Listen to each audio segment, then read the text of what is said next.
Bonjour, vous m'entendez bien? Voilà, merci à tous, aux courageux qui ont bravé le froid, le virus, pour être là ce soir parmi nous. Donc je me présente, je suis Marie-Aufrey Fanon, je suis la présidente du conseil de quartier Cambronne-Garibaldi. Et aujourd'hui, autour de la table, nous avons Valérie Giovannucci, qui est l'adjointe au maire chargée de notre conseil de quartier. Nous avons Mathieu Luineau, chargé du budget participatif. Et j'ai aussi la chance d'avoir certains titulaires du conseil de quartier et certains suppléants qui sont ici et dans la salle. Donc pour vous expliquer un peu comment ça fonctionne, un conseil de quartier, notre conseil est composé d'élus et de résidents du quartier et d'associations. On s'est tous portés volontaires, hein, on a fait des candidatures spontanées, enfin en tous les cas les résidents. Et notre objectif, c'est d'améliorer la communication entre la mairie et les résidents du quartier. Et donc, c'est d'améliorer notre vie au quotidien dans notre cher quartier Cambronne-Garibaldi. Donc, on est là pour 3 ans. On se réunit régulièrement. On est votre porte-parole. Donc, c'est vrai qu'avec les masques, c'est peut-être pas évident de nous identifier, mais n'hésitez pas. Donc là, vous avez des titulaires. Au premier rang, vous avez des suppléants. On peut tous lever la main pour que vous nous identifiez, mais voilà, vous n'hésitez pas à venir nous voir pour nous parler de vos desiderata. On est là pour vous représenter, donc voilà, c'est... Alors aujourd'hui, on a choisi d'ouvrir le dialogue sur des sujets qui nous paraissent prioritaires pour le quartier. C'est notre 3e réunion. Alors le premier sujet, c'est la création d'une police municipale à Paris. 2e, réaménagement du centre de santé Saint-Vincent-de-Paul, donc qui est rue Miolis, qui est en face de l'école. 3e point, ce sera la présentation du projet agricole lauréat au campus Necker. Et enfin, avec Mathieu, nous verrons la contribution attendue, que nous attendons de vous à la révision du PLU. Et on présentera les lauréats du budget participatif. Alors, ce qu'on vous propose d'un point de vue pratico-pratique, c'est de laisser parler les différents intervenants voilà, et de poser vos questions à la fin de chaque intervention. En général, c'est plus simple. Donc, en ce qui concerne la police municipale, donc nous avons ici M. Patrick Gomez et M. Nicolas Jeannetet, qui est là, pardon. Alors, la police municipale parisienne, elle a été créée mi-octobre, donc c'est tout récent. Son objectif, c'est de lutter contre les incivilités au quotidien et d'assurer la sécurité publique. Et donc, messieurs, je vous laisse la parole. Tu peux enlever le masque quand on parle ? Bien, bonsoir à tous. Je m'appelle donc Nicolas Jeannetet. Je suis conseiller de Paris. Je suis élu avec donc Philippe Boujon, avec Valérie, avec Mathieu Luineau et Inès de Raguenel. Je suis donc délégué auprès du maire en charge de la tranquillité publique, de la prévention de la police municipale. Je suis également vice-président au Conseil de Paris de la commission espace public, sécurité et transport. Et d'ailleurs, je suis vice-président du groupe Changer Paris, présidé par Rachid Alati. La police municipale, oui, nous la voulions depuis des années. Elle a été votée, nous l'avons votée. En l'absence d'ailleurs du vote des Verts et des écologistes. Elle a été donc mise en place il y a quelque temps. C'est une police municipale, alors nous la voulions un peu plus, avec des champs d'intervention un peu plus larges que ce qu'elle n'a aujourd'hui, puisque vous savez que cette police municipale ne peut pas intervenir sur tout ce qui est délinquance du quotidien, puisque Anne Hidalgo a souhaité qu'elle ait les mêmes champs d'intervention que les anciens agents de la DPSP, c'est-à-dire sur des champs d'incivilité notamment, mais je laisserai Patrick Gomez en parler. Nous l'avions aussi d'ailleurs armé, parce que nous estimons à l'époque, et nous estimons toujours d'ailleurs, à partir du moment où elle aura le mot police municipale, elle peut devenir une cible, mais ça, je ne veux pas rentrer dans un petit débat politique. En tout cas, nous avons, et nous sommes très heureux, d'avoir en tout cas une vraie police municipale à notre disposition, qui est dans le nouveau pacte de proximité qu'a souhaité Anne Hidalgo, sera relié directement à la mairie d'arrondissement. Voilà. Il y a le pacte de proximité, on y reviendra peut-être, a été voté lors du dernier Conseil de Paris et porté à la fois sur la propreté, où effectivement les mairies d'arrondissement auront un peu plus de pouvoir sur la propreté, mais c'est lié aussi d'ailleurs avec l'intervention des policiers municipaux, et également donc sur la police municipale qui sera en lien direct avec le maire, avec moi-même et avec Anthony Samama qui est absent ce soir, qui est malheureusement chez lui parce qu'il est positif. C'est Anthony Samama, donc, qui est adjoint au maire en charge de la sécurité. Voilà. Deux petits mots avant de passer sur la présentation même de ce que je parle. Je vais aller assez vite. Je pense que dans le quartier, mais on est là aussi pour vous écouter, on a mis le paquet avec le commissaire de police, le commissaire Vallot, sur la rue de l'Amiral Mouchez. Je pense que ça va un tout petit peu mieux depuis quelque temps. Vous nous direz si vous êtes en accord avec nous ou pas. Sachez que le commissaire est vraiment, on a un bon commissaire dans le 15e on fait des réunions très régulières et il ne faut pas hésiter notamment à intervenir auprès de lui et à aller porter plainte. Alors il y a deux moyens aujourd'hui de porter plainte. Vous savez que c'est quand il y a un gros problème, vous faites le 17. Alors c'est quelquefois un tout petit peu long, mais au bout du compte, le 17, vous arrivez au commissariat. Et puis a été mis en place depuis quelque temps au commissariat ce qu'on appelle la cellule d'écoute et de traitement des doléances, qui est dirigée par le major Duval, la major Duval d'ailleurs, qui marche extrêmement bien. C'est-à-dire que vous pouvez envoyer un mail, d'ailleurs je vais vous le donner, c'est écoute15@intérieur.gouv.fr, écoute15@intérieur.gouv.fr. Il y a 3 personnes qui sont là en permanence et qui tous les jours regardent les mails et les traitent immédiatement. Nous avons, nous, le retour après le compte-rendu de ces mails à la mairie. Et je peux vous dire que le retour du traitement, et vous m'appellerez, je vous donnerai mon numéro si vous voulez, même perso, vous me direz si un jour il y a un problème, mais on a vraiment au commissariat une bonne équipe et qui répond dans la journée aux mails qui peuvent porter sur plein de choses. Donc sur tous les problèmes de délinquance, écoute 15, je vois il y en a qui notent, écoute15@intérieur.gouv.fr. Et donc vous avez derrière ce mail des policiers qui vous répondent, qui orientent en fonction des différents services et qui peuvent d'ailleurs travailler avec la police municipale, puisqu'on en parlait tout à l'heure, il y a maintenant un vrai travail conjoint, police municipale et police nationale, sur ce point-là. Vous savez, notamment, puisqu'on est dans une période un peu où la thématique de la violence faite aux femmes est importante en ce moment, vous savez qu'au commissariat, nous avions mis en place toute une cellule. On est un des rares commissariats à l'avoir mise, une cellule avec 4 personnes, 2 fonctionnaires de police, une psychologue et une assistante sociale qui sont là toute la journée pour recueillir éventuellement les plaintes de femmes. Et vous savez qu'à la mairie, nous avons une adjointe au maire spécialisée pour les violences faites aux femmes et aux enfants. Elle s'appelle Clotilde de Rouard. Et alors vous allez sur le site de la mairie, vous avez c'est clotilde.derouardparis.fr. Elle reçoit toutes les femmes qui ont envie de parler et elle peut, en fonction de l'importance, soit les accompagner au commissariat, soit même demander à un officier de police de venir à la mairie pour enregistrer une plainte. Donc voilà, on a mis beaucoup de dispositifs en place. C'est quelque chose qui nous tient vraiment à cœur avec monsieur le maire et avec toute l'équipe municipale. Cette violence faite aux femmes qui, vous le savez, est en croissance permanente et le 15e n'y échappe pas. Bon, d'une façon générale, dans le 15e, je ne vais pas dire que la délinquance a baissé, puisque les chiffres sont légèrement à la hausse. On a beaucoup travaillé sur les rixes qui nous ont empoisonnés pendant des mois et des mois, avec notamment, vous savez, le point d'or qui était l'affaire Yori, qui a entraîné bien évidemment un certain nombre de rixes.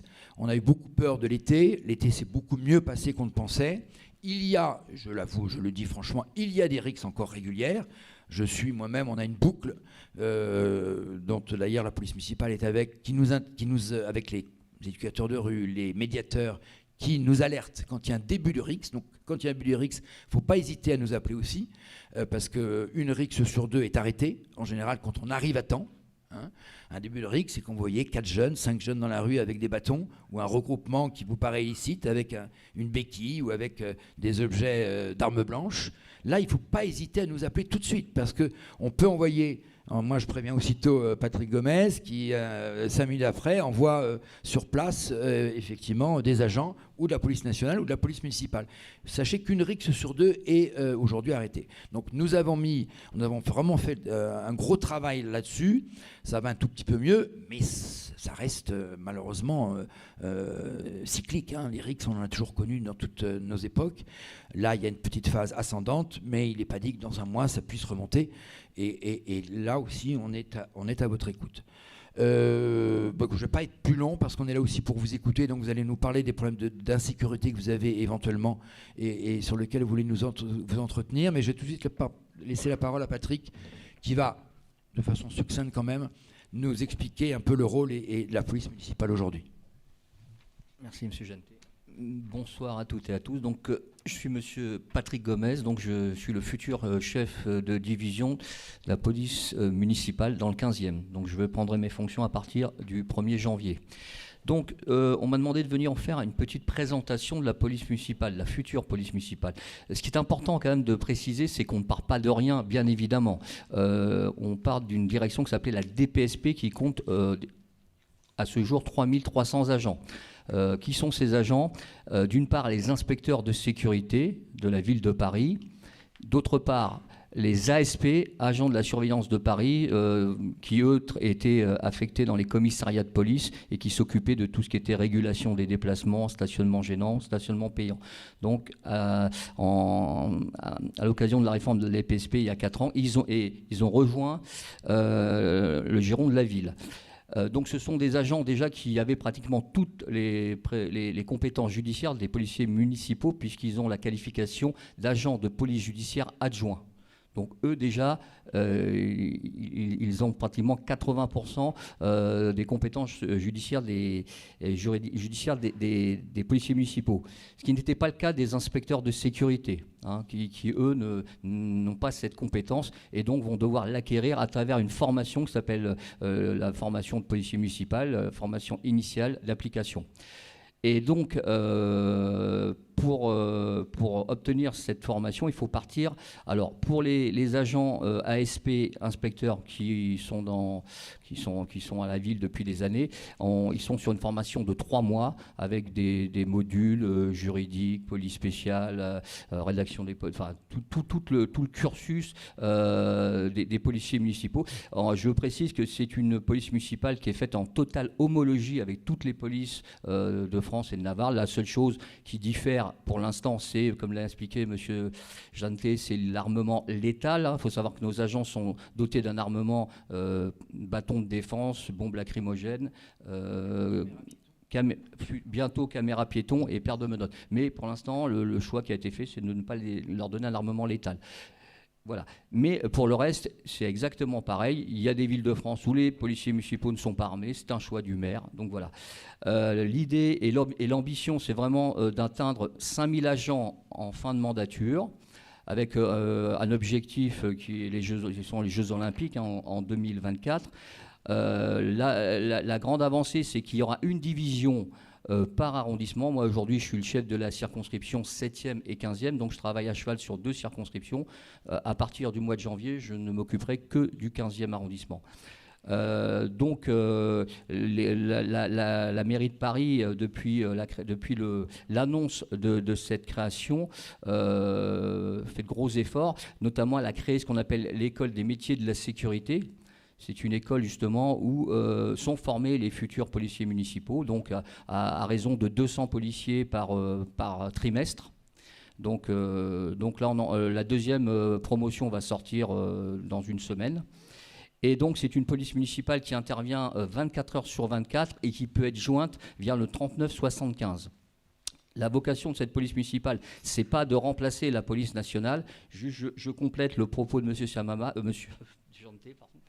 On intervient bien évidemment dans le cas du flagrant délit. Hein, si on constate une agression, un délit, bien évidemment, les policiers municipaux, comme les inspecteurs précédemment, interviendront.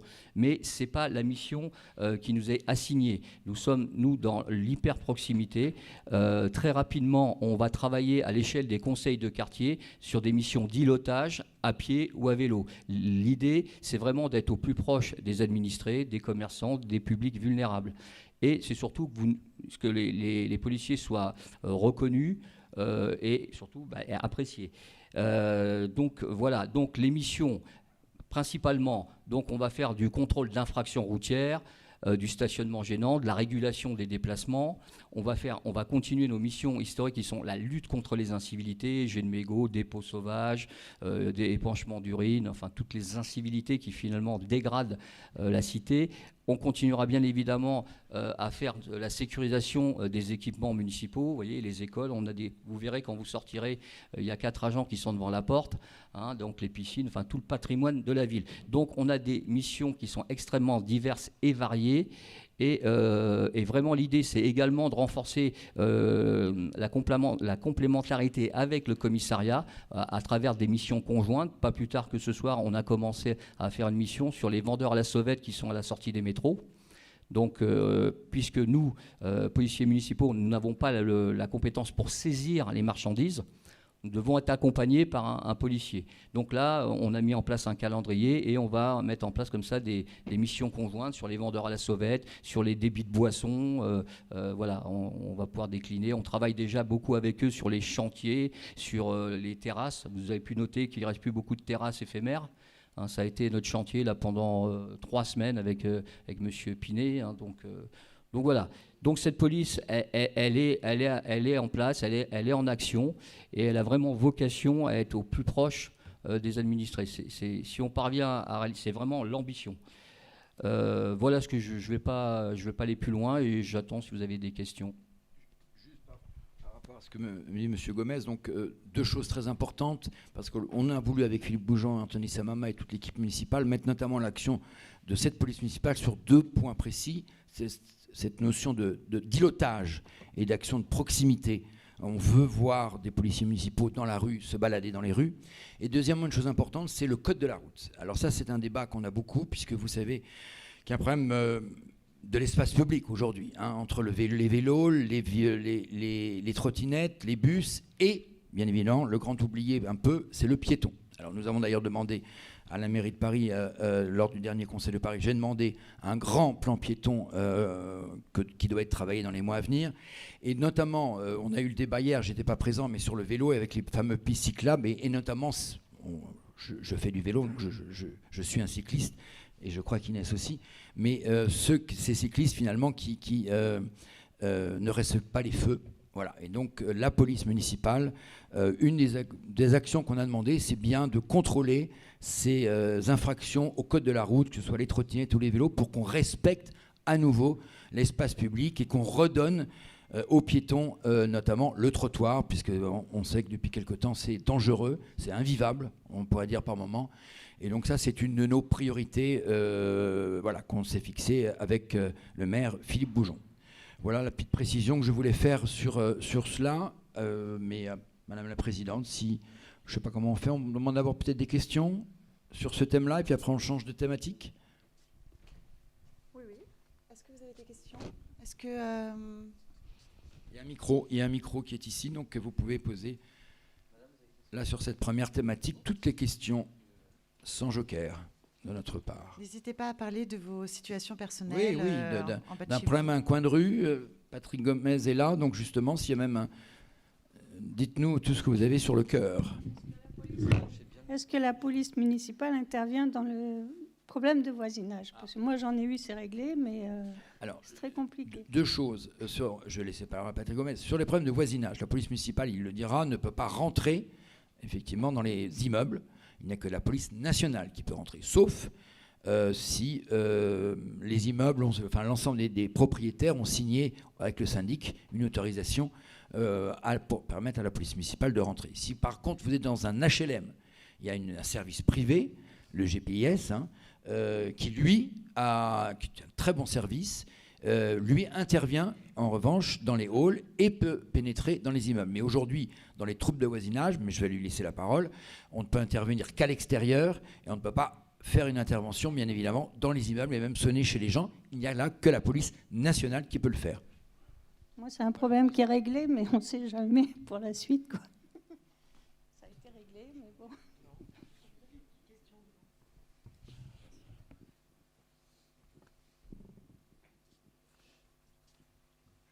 Si, bonsoir. Au niveau du centre de santé, nous avons été confrontés... C'est le deuxième thème. Non, mais c'est en rapport, justement, puisque nous sommes juste en face. On a été confrontés, en fait, à un jeune avec un chien d'attaque qui, malheureusement, gênait nos patients et également notre personnel. Est-ce que ça relève de votre compétence? Un vrai sujet qu'on a dans beaucoup de conseils de quartier. Alors c'était un SDF, non? Non, c'était juste... Un jeune avec un chien. Ouais. Alors effectivement, on peut joindre la police municipale et on va intervenir. Et après, on appréciera s'il convient de faire intervenir également la police nationale. Mais oui, bien sûr, on intervient. Mais qu'est-ce qu'il faisait, ce jeune, en fait? Il était devant, il empêchait les gens de rentrer dans le centre. En fait, devant le centre de santé, vous avez un petit pelouse et son chien était lâché sur cette pelouse. Et nous, on a des personnes âgées, des patients, et c'est un chien, je ne sais pas s'il est de catégorie, j'y connais pas grand-chose, mais qui est quand même un certain molosse, qui impressionne. Et du coup, on a eu des actes d'incivilité par rapport à cela. Donc, il vient régulièrement, effectivement. vous voyez, l'idée, c'est également que vous disposiez du numéro de la SCOP. Vous l'avez peut-être On l'a noté, tout à fait. Ah bah voilà. Donc à partir du moment où vous avez le numéro, vous appelez, on vous envoie quelqu'un immédiatement. Très bien, c'est noté. Merci.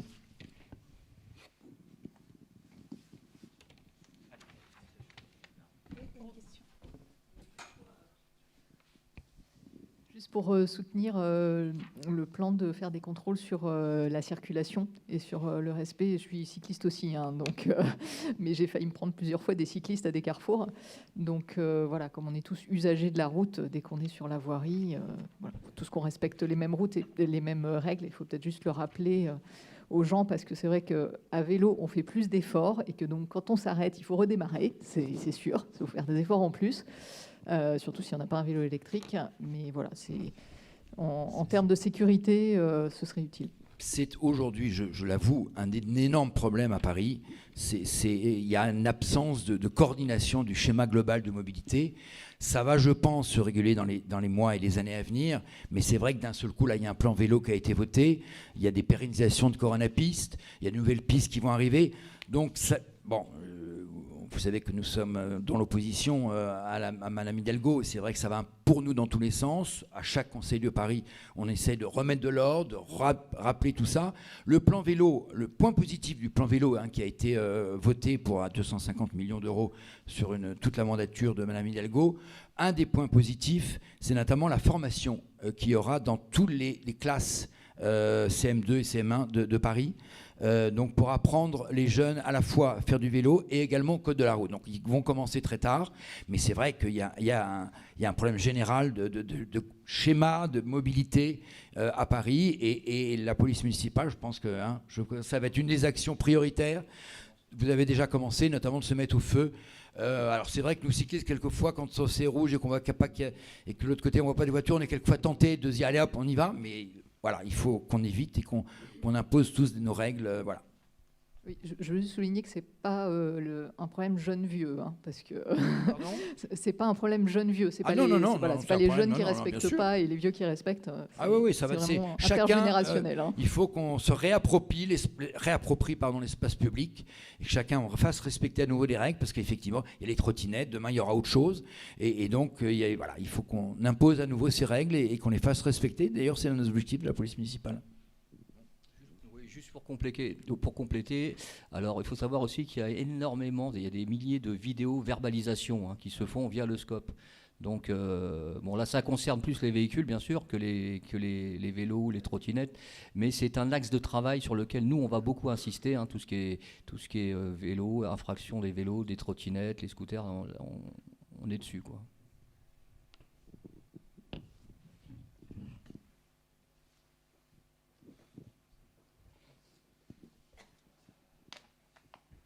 Merci beaucoup. C'est très intéressant et le police municipale doit être très utile. Mais est-ce que ils vont balader dans les quartiers régulièrement, devient partie de le quartier, ou c'est autre chose que vous avez envisagé? Non, c'est justement l'idée, c'est vraiment d'occuper tous les quartiers avec un maillage au niveau des conseils de quartier. Si vous voulez, lorsqu'on aura suffisamment d'effectifs, l'idée c'est qu'il y ait 3 agents le matin, l'après-midi, à l'échelle de 2 quartiers. Durant leur mission, ils feront de l'îlotage, ils feront du contrôle d'infractions routières, ils feront de la lutte contre les incivilités, ils iront voir les responsables des équipements municipaux, ils prendront contact avec les publics vulnérables. Enfin voilà, ils vont absolument travailler sur toute leur palette, hein. Mais vraiment l'idée, c'est de la proximité à pied ou à vélo. On a déjà reçu 10 vélos électriques. Hein, pour ceux qui avaient un petit peu de mal à faire du vélo, qui étaient un peu plus âgés. Donc voilà, on est sur cette démarche, hein, c'est le sujet. On y va progressivement, attention, hein. Ne vous attendez pas demain à voir plein de policiers municipaux dans la rue. On a la première, c'est 20 qui sont arrivés, il y en a 20 tous les 3 mois. Donc on avance tout doucement, mais sûrement, j'espère, avec vraiment une décentralisation pour que les ordres viennent vraiment de l'arrondissement et que ce soit des gens que vous reconnaissiez. D'abord, leur uniforme il y aura marqué le mot police municipale, et n'hésitez, je l'ai dit lors du dernier conseil de quartier, n'hésitez pas à aller leur parler. Ils sont abordables, ils sont sympas, ils sont jeunes, on les connaît tous, d'ailleurs on les reçoit nous à chaque fois individuellement en mairie lors d'une petite cérémonie d'intronisation pour montrer qu'ils sont vraiment rattachés à l'arrondissement, et surtout n'hésitez pas à engager des conversations et des liens avec eux, ils sont là pour ça, pour faire de la proximité. Voilà, très important. Monsieur Gentet, aujourd'hui ils sont combien dans le 15e? Parce qu'ils sont 3, c'est ça, sur tout l'arrondissement du 15e? Ils sont combien de la police municipale? Combien d'agents il y a affectés au 15e? Non, je peux pas, je suis désolé. Ce que je peux vous dire... Mais il y en a peu, quoi. Ils sont non, peu non, il y en aura. Non. Alors, ce que je peux vous dire, c'est que déjà, d'ores et déjà, au mois de janvier, on aura de quoi travailler très convenablement. Pour tout ce qui est infraction code de la route, 2/3 de mes effectifs sont composés d'anciens ASVP, qui eux disposent des compétences judiciaires pour faire le code de la route. Ce que je vous expliquais tout à l'heure, la PJA 21. Donc on pourra travailler normalement. Il y a juste une partie des agents qui ne peuvent pas le faire, mais ça va venir dans le cadre de leur formation. Donc là-dessus, il n'y a pas de sujet. On aura, pour répondre à madame, suffisamment d'agents pour que vous puissiez les voir. On les mettra en îlotage dès le mois de janvier. Vous voyez, là, nous, le problème qu'on a aujourd'hui, c'est pour se réorganiser en termes de locaux, vous voyez, c'est une très, très grosse organisation à remettre en place, hein, puisque aujourd'hui, on est là au 200 à Vaugirard, il y a 2 circonscriptions, il y a le 6, il y a le 7, il y a le 14, il y a le 15. Et en fait, comme on a dit qu'il y aurait une division par arrondissement, il faut que chaque arrondissement puisse héberger ses futurs policiers municipaux. Donc c'est quelque chose qui ne se fait pas comme ça dans l'instant, mais voilà, ça va se faire sur 2-3 ans au fil de l'eau. Par contre, je vous dis, dès le mois de janvier, toutes ces problématiques que l'on vient d'évoquer seront traitées. Là-dessus, je suis formel. Ouais. Est-ce qu'ils seront habilités à établir des contrôles des passes sanitaires Oui, ils le font déjà. Il n'y a pas de souci là-dessus. Oui, je voulais dire qu'on a un problème récurrent au 42 rue Cambronne, dont on a déjà parlé, et je voudrais savoir si on peut espérer qu'à partir du mois de janvier, il y aura des rondes régulières de la police municipale aux alentours de cet endroit. Donc c'est à côté du chantier du projet Pong, ce sont des SDF qui laissent des dépôts sauvages, des tags, des déchets, des ordures. Et donc, pour les riverains, c'est très désirable, d'autant que ça favorise la prolifération des rats. Et je comprends. Alors, justement, c'est un sujet qui est extrêmement important, la présence des SDF dans l'arrondissement. C'est récurrent. Sachez que nous, tous les matins, je dis bien tous les matins, on a 2 agents qui font la tournée, qui vont les réveiller, qui essayent de les faire bouger.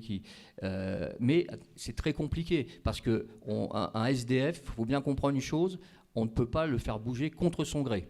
C'est-à-dire que nous, on a une unité qui s'appelle l'unité d'assistance des sans-abri qui peuvent se déplacer avec des travailleurs sociaux, leur proposer des hébergements, leur proposer des vêtements, tout ce qu'on veut. Mais s'ils refusent, et dans la plupart du cas, ils refusent, alors là, on est coincé. Donc, ce qu'on a trouvé comme solution pour quand même mettre en place une action qui soit visible des riverains, une fois par semaine, le mercredi, on travaille avec la DPE, on fait la tournée de toutes les adresses, enfin de ceux qui posent vraiment le plus de problèmes, et on leur demande de bouger, la DPE nettoie, ramasse ce qu'elle peut ramasser, sachant on ne peut pas vous faire bouger une tente. Une tente, par exemple, un SDF qui est installé dans sa tente, on ne peut pas lui confisquer la tente, hein, c'est considéré comme une habitation. Donc vous voyez, c'est très très compliqué. Et ça, les gens peut-être ont beaucoup de mal à le comprendre, mais nous, on fait le maximum pour éviter que les sites ne se dégradent. Après, il y a une autre solution, c'est lorsqu'il y a un trouble manifeste à l'ordre public ou une ivresse manifeste publique. C'est-à-dire que si le SDF est en état d'ébriété et il agresse les passants, à ce moment-là, on appelle le commissariat. Et donc, ils vont l'emmener au commissariat pour qu'il y ait une cellule de dégrisement. Mais voilà, donc c'est quand même très compliqué, hein, la problématique des SDF. C'est tout le débat qui agite d'ailleurs Paris, hein, le problème des SDF, il y a souvent, même dans le 15e, nous avons des places de libre pour les SDF, mais ils ne veulent pas venir. Moi-même, je me rends quelquefois pour leur parler, quand on m'appelle le soir, et on a beau les inciter à venir au show, etc., ils ne veulent pas. Donc effectivement, la seule solution qu'on arrive à faire, c'est tous les 2 jours ou 3 jours, on les oblige un peu à bouger un peu pour nettoyer un peu le site, mais un SDF qui ne peut pas aller en maison ou dormir la nuit au chaud, on ne peut pas l'obliger, la loi nous interdit de l'obliger, sauf effectivement si il présente un trouble à l'ordre public ou un danger pour l'ordre public. Vous savez, c'est le même problème, l'énorme problème qu'il y a dans le nord de Paris avec le crack, puisque même les craqueurs, hein, ces hommes en zombies qui marchent dans les rues dans le nord de Paris, on n'a même pas le droit. Alors là, c'est des injonctions de soins qu'on essaie de faire, mais on n'arrive même pas eux-mêmes à les sortir de la rue. Donc c'est extrêmement compliqué. Et donc pour un SDF plutôt calme, qui n'est pas drogué, qui a choisi de dormir et de faire sa vie dans la rue, on ne peut rien faire aujourd'hui. Là, le problème rue Cambronne, c'est pas un SDF, c'est qu'ils sont très nombreux. Et alors c'est pas que ça, parce qu'à la rigueur, on est tous humains, et des gens qui dorment dans la rue, bon, c'est pas tant qu'ils sont calmes, et voilà, ça pose pas de problème. Donc vous connaissez la rue du Colonel Colonna, qui est dans notre quartier. Je pense qu'on connaît tous, on est tous plus ou moins riverains. On a eu pas mal de soucis avec des bandes de jeunes, voire de moins jeunes, qui se réunissaient, qui hurlaient, qui dégradaient l'espace public, les jardinières, et surtout qui empêchaient les gens de dormir, quoi. Et donc cette bande-là s'est déplacée rue Cambronne, parce que justement il y a eu des rondes qui ont été mises en place. Puis l'hiver arrivant, ils se sont déplacés. Et alors, on m'a signalé justement dans la rue du Colonel Colonna d'Ornano, maintenant, ce sont des jeunes, mais vraiment jeunes collégiens, voire début lycée. C'est autre chose, mais a priori, c'est très problématique pour le voisinage parce qu'ils sont nombreux. Ils commencent à squatter à côté de la résidence universitaire à partir de 14-15 heures. Ils y restent tout l'après-midi et ils hurlent. Ils hurlent. Donc voilà, ça fera partie du travail des îlotiers, hein, lorsqu'ils seront dans les quartiers, d'aller voir ces jeunes, de leur demander de respecter l'espace public. J'imagine que... Est-ce qu'on est sur des problèmes, vous parliez de dégradation, de délinquance déjà ? Écoutez, c'est un problème qui m'a été remonté aujourd'hui, Parce que, bon, si vous voulez, ce matin, pas plus tard que ce matin, j'étais sur une réunion qui s'appelle les Cénomèdes, avec le commissaire, avec l'éducation nationale, avec le... Voilà. Donc, il faut savoir que une bonne partie des jeunes, enfin quand je dis jeunes, hein, ça commence à 11 ans jusqu'à 15-16 ans, qui font l'objet comme ça qui ont déjà été repérés pour des faits de délinquance ou des primo-délinquants, sont déjà suivis par toutes les structures, vous voyez. Et donc il y a quand même une vigilance. Après, effectivement, lorsqu'il y a un trouble à l'ordre public, on appelle la police ou la police municipale, et à ce moment-là, on interviendra. C'est ce que les gardiens d'immeubles font. Mais voilà, ça veut dire qu'il faut appeler tous les jours, quoi. Alors, sur ce problème de jeunes, c'est ce qu'on appelle la prévention. Donc là, il y a à la fois des agents de la DPSP, ce qu'on appelle des médiateurs, je ne sais pas combien vous en avez, une dizaine, et il y a les éducateurs de rue. On a signé un partenariat avec une association qui s'appelle ARC-E. On a 16 éducateurs de rue, c'est pas assez bien évidemment pour tout le 15e. Bon. Et donc ces éducateurs de rue et ces médiateurs tournent en permanence dans les rues, sont appelés souvent par les collèges ou les écoles, et on essaye effectivement de détecter le jeune qui est en rupture avec sa famille ou avec l'école, puisque c'est ce jeune-là, un ado, même dès 10 ans, on essaye. Donc quand on voit qu'un jeune de 10 ans commence à se battre à la sortie de l'école, on se dit que ce gamin, à 15 ans, il va être le meneur d'une bande et donc d'une règle. Donc tout ça, on fait un vrai travail, mais on n'a bien évidemment pas de moyens. Une des raisons pour lesquelles nous n'avons pas beaucoup de moyens, c'est que le 15e n'est pas inscrit dans les politiques de la ville. Donc en fait, on est inscrit pour l'instant dans un arrondissement qui va bien, comme le 16e. Ce qui n'est pas souvent le cas, puisque 240 militants, il y a forcément... Donc on a demandé avec monsieur le maire que certains quartiers soient inscrits en politique de la ville pour dégager des budgets pour avoir plus de médiateurs et plus d'éducateurs de rue. Mais on fait un travail énorme de prévention. Ce matin, on s'est réunis pendant toute la matinée, ce que monsieur Gomez appelait la Cénomène, par exemple. Je vous explique en 2 mots, c'est intéressant. C'est un organisme qui réunit éducateurs, médiateurs, professeurs, écoles, police, commissariat, police municipale, et on étudie au cas par cas le parcours des jeunes. Le commissaire nous dit « Ah, on a eu un problème avec un jeune de 12 ans, donc on fait le lien avec l'école, on fait le lien avec la famille et on étudie son cas en Cénomène. Et on décide d'ailleurs en Cénomène, bon, vraiment il est problématique, et on va le changer d'établissement, changer même d'arrondissement éventuellement. Enfin, on essaie de trouver à chaque fois, et c'est un travail très minutieux. On a étudié, il y avait 20 cas qui étaient étudiés ce matin, et donc on étudie cas par cas. Donc vraiment, on est très attentif. Encore une fois, c'est la prévention, et après, sinon, effectivement, c'est la police qui intervient. Mais surtout, même sur la prévention, encore une fois, n'hésitez pas. Et c'est d'ailleurs le message que je voudrais, pour conclure cette partie-là, n'hésitez pas à nous appeler ou à nous écrire. Souvent, on n'a pas, et même le commissaire nous le dit souvent, on n'a pas assez d'informations. Donc, prenez, moi, mon mail, par exemple, c'est nicolas.gente@paris.fr, vous le trouvez sur la mairie. N'hésitez pas je peux même vous donner ma carte et à nous appeler.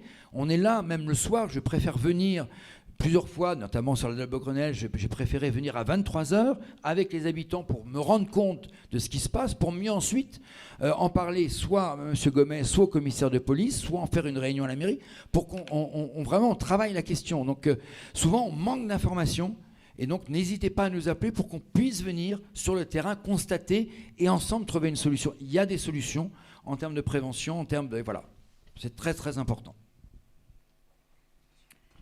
Nous n'hésiterons pas. Bon, sachez que c'est quand même des problèmes qui ont été remontés depuis des années et à plusieurs reprises. Ce que nous constatons, nous, à notre petit niveau, c'est que en fait, c'est des regroupements qui se font parce que c'est des espaces cachés où personne ne circule et que donc c'est idéal, quoi. Donc, est-ce qu'il faudrait, en fait, les résidents, justement, se posent la question de clôturer, dans ces cas-là, ces résidences, de clôturer les rues, parce que ça paraît être la seule solution possible pour les déloger.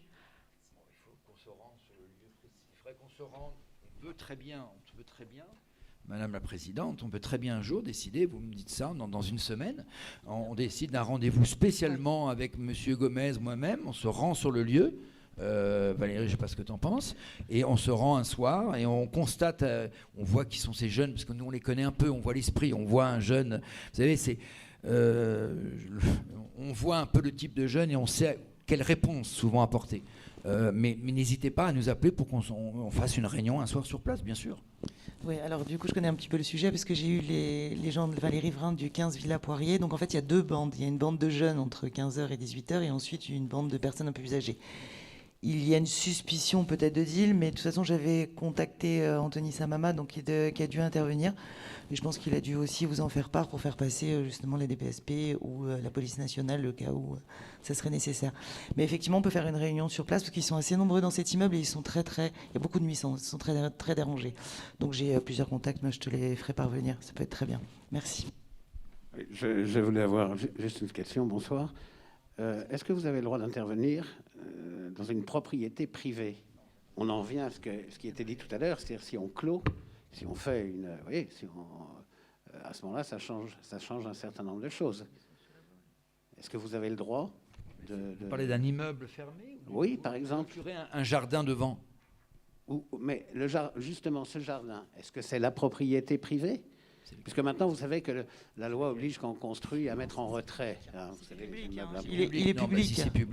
Si c'est public, la police municipale et la police nationale peuvent bien sûr intervenir si c'est public. Il n'y a aucun problème. Mais pour les habitants... Vous parlez de la rue du Colonel Dornano, monsieur? Non, je suis plus, moi, Villa Poirier, je connais, je suis à côté. Ah, Villa Poirier, mais c'est public. Là, il y a une petite... c'est le petit passage chez Colonna. Oui, mais il est public. Voilà, public, je connais bien. Il est public, donc on a le droit d'intervenir sur ce passage.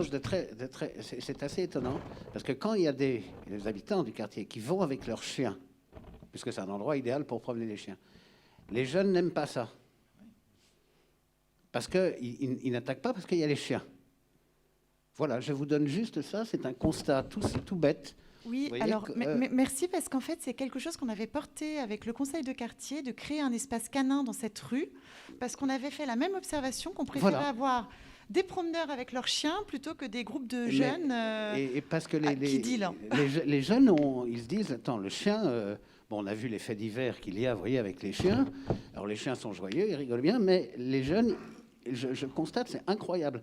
La rue, la Villa Poirier, le Colonel, ils dégagent instantanément. Et il n'y a pas trop, surtout depuis qu'on a enlevé on peut pas rentrer de l'extérieur. On a enlevé les barrières pour rentrer dans la résidence, vous voyez, qu'il y a. Donc, ils ne peuvent pas rentrer. Et quand il y a des chiens, ça dégage. Donc, je me dis, assez bizarrement, c'est vive les chiens, vive les toutous. Alors attention, monsieur. Oui, je suis entièrement d'accord. Attention, on vit quand même dans une ville, voilà, où les jeunes, ils ont le droit de se retrouver aussi. Enfin, je veux pas les défendre, mais on nous a demandé plusieurs fois, par exemple, d'enlever des bancs devant des collèges, etc. Mais après, certains habitants, il n'y en a plus de bancs. Donc, il y a un moment, il faut que tout le monde se trouve et vive en harmonie. Alors, des jeunes, il y en aura toujours. Des regroupements de jeunes, il y en aura quand même toujours. On vit dans une ville, on ne vit pas à la campagne. Donc, il faut aussi qu'on apprenne à vivre les uns et les autres. Voilà. Donc, il ne faut pas non plus tout clôturer, tout fermer, tout sécuriser. On a eu le problème de la dalle de Beaugrenelle. Bon, on a fait un audit de sécurité. On a vu qu'effectivement, il manquait un peu d'éclairage. On a vu que certains accès étaient inutiles et pouvaient provoquer des engorgements. Donc on peut à la limite, mais il faut quand même que voilà, on est dans une ville, on vit, il y a des jeunes, il y a des plus âgés, voilà, on ne peut pas non plus tout sécuriser non plus. Voilà, c'est un petit message. Mais c'était pas non, juste une observation, hein, c'était juste. Quelles sont les conditions pour demander un audit de sécurité? Qu'est-ce qu'il faut? Sur quel espace vous voudriez éventuellement, soit sur la rue du Colonna d'Ornano, soit sur le passage de la rue Cambronne qui va vers le stade. Mais moi, je vous propose déjà dans un premier temps que Madame la Présidente, avec Valérie, aussi on fasse une réunion de travail, même le soir, hein, justement quand le problème est là, qu'on se rende sur place. Et référente sécurité en fait du conseil de quartier. Et donc, effectivement, oui, on peut faire ça. On peut faire une marche exploratoire. Dans un premier temps, on fait une petite marche explorative, comme on peut appeler, où on fait un état des lieux avec les élus, avec la police. Même la police, on peut demander au commissaire ou quelqu'un du commissariat central du 15e de venir. On fait une analyse déjà entre nous, avant d'engager un grand audit de sécurité, etc. Et on peut comme ça, déjà entre nous, poser le problème et voir exactement de quoi il s'agit, comment trouver une solution. Avec plaisir. Merci. D'autres questions, remarques? On passe au deuxième thème. Merci pour la participation. Alors, je vous remercie beaucoup, Monsieur Gomez, d'être intervenu encore ce soir à ma réunion publique. Merci de votre présence. Merci, Monsieur Gomez. Alors, on va parler maintenant du réaménagement du centre de santé Saint-Vincent-de-Paul, donc qui est rue Mioli, juste en face de cette école. On a tous observé les travaux, mais alors, qu'en est-il ? Donc, je vais donner la parole à messieurs Lortet et Didier Laurent qui vont nous présenter ces travaux. Vous avez un micro ?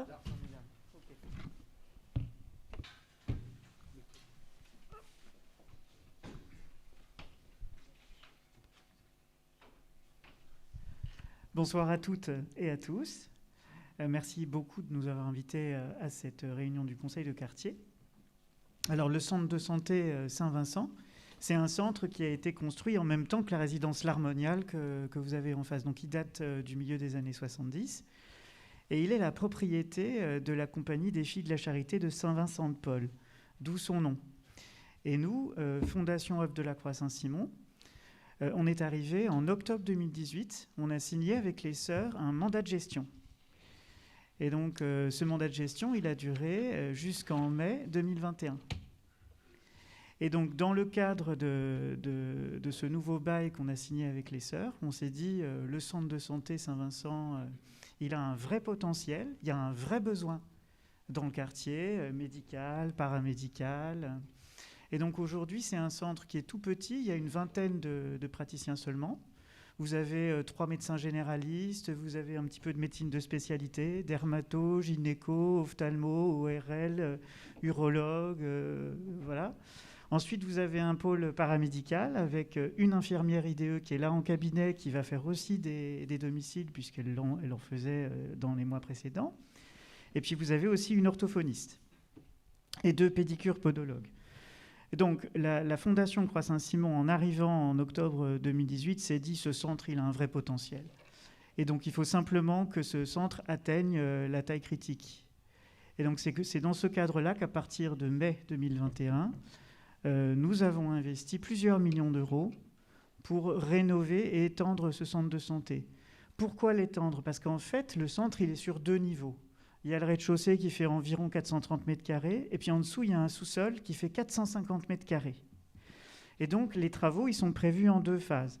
La première phase a commencé en mai dernier. C'est pour ça que vous avez l'emprise de chantier. Donc là-dessus, je le dis tout de suite, on essaye de faire le plus attention possible sur l'emprise de chantier, sur les horaires de livraison. Donc on essaye de travailler en plus grande concertation avec tous nos partenaires institutionnels, d'autant que la ville de Paris nous aide financièrement, la région aussi, et l'ARS aussi.